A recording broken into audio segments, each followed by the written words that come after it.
Et ce n'est pas un hasard si vous entendez les notes, les paroles de la chanson de Calogero, Yalla, écrite en hommage à Sœur Emmanuelle, parce que c'était son expression et parce que demain on commémorera le 10e anniversaire de sa disparition. À cette occasion, Olivia, bonjour. Vous êtes allée sur le terrain avec les équipes de son association, justement créée il y a une quarantaine d'années. Oui, parce que 10 ans après, elle vit toujours. C'est ce que met en avant l'association Still Alive, c'est le nom de cette campagne.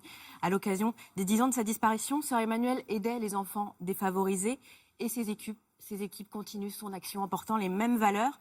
Elle a créé Asmae, vous savez, après avoir aidé les chiffonniers du Caire pendant de nombreuses années en Égypte. Après cela, elle a voulu étendre son action à d'autres pays. Aujourd'hui, Asmae est présente dans 8 pays, dont la France, l'Égypte, bien sûr, et les Philippines. Et c'est précisément là que nous allons vous emmener. Les équipes d'Asmae nous ont proposé de les suivre sur place. Alors, les enfants des rues de Manille, c'est un peu une image qui est dans notre inconscient collectif à tous. Mais quand on se rend dans cette capitale, on se rend compte que les enfants des rues, ils sont partout, de jour comme de nuit. Et d'un coup, cette image, elle devient très concrète et on n'en ressort pas tout à fait pareil. Il n'y a pas de recensement officiel, mais il serait des centaines de milliers dans cette situation sur place. Alors Asmae, elle procède toujours de la même manière, c'est-à-dire qu'elle soutient les associations locales, parce que ces associations locales connaissent les besoins des enfants. Bien sûr. Voilà, et ces structures connaissent parfaitement ces enfants. Quand on se promène avec un éducateur dans leur rue, on se rend compte qu'il connaît les prénoms de tout le monde, leurs histoires. Alors elles vont aider ces enfants en matière d'éducation, de protection. C'est aussi dans les locaux de ces associations qu'ils vont pouvoir manger, prendre une douche, faire une sieste, faire leurs devoirs. C'est un véritable soutien au quotidien. Je vous emmène sur place, Yalla. Pablo a 16 ans. Une enfance dans les rues de Manille où il vit toujours.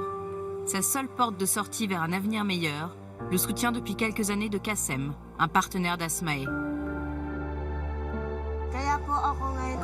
Avant de venir ici, la vie était très difficile. J'avais pas du tout d'argent pour l'école. Quand j'avais 5 ans, ma mère est morte et il y a des jours où je ne pouvais pas prendre un seul repas. Quand je suis arrivé ici, à Kassem, ils m'ont beaucoup aidé. J'ai pu manger, étudier.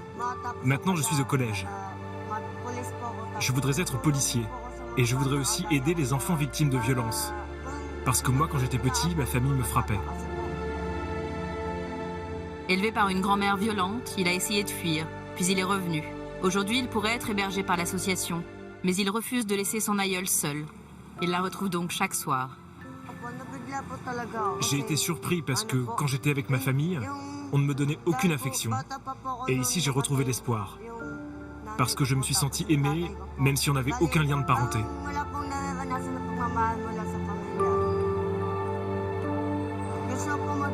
Je voudrais avoir ma propre famille. Ici, j'ai découvert la spiritualité et je voudrais apprendre à mes enfants un jour à donner de l'amour. Sur les trottoirs de la capitale philippine, l'éducation vient aux enfants avec des bus écoles. Certains enfants vont à l'école, mais la plupart d'entre eux n'assistent pas aux cours.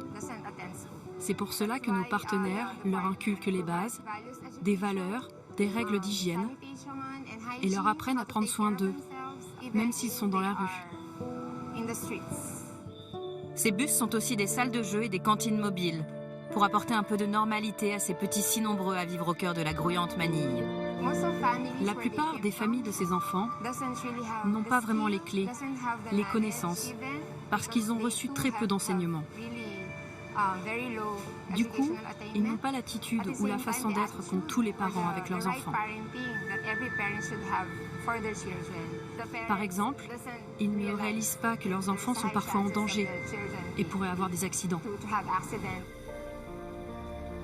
Certains parents sont absents, d'autres font ce qu'ils peuvent et prennent conscience petit à petit des besoins de leurs enfants, notamment en matière de scolarité.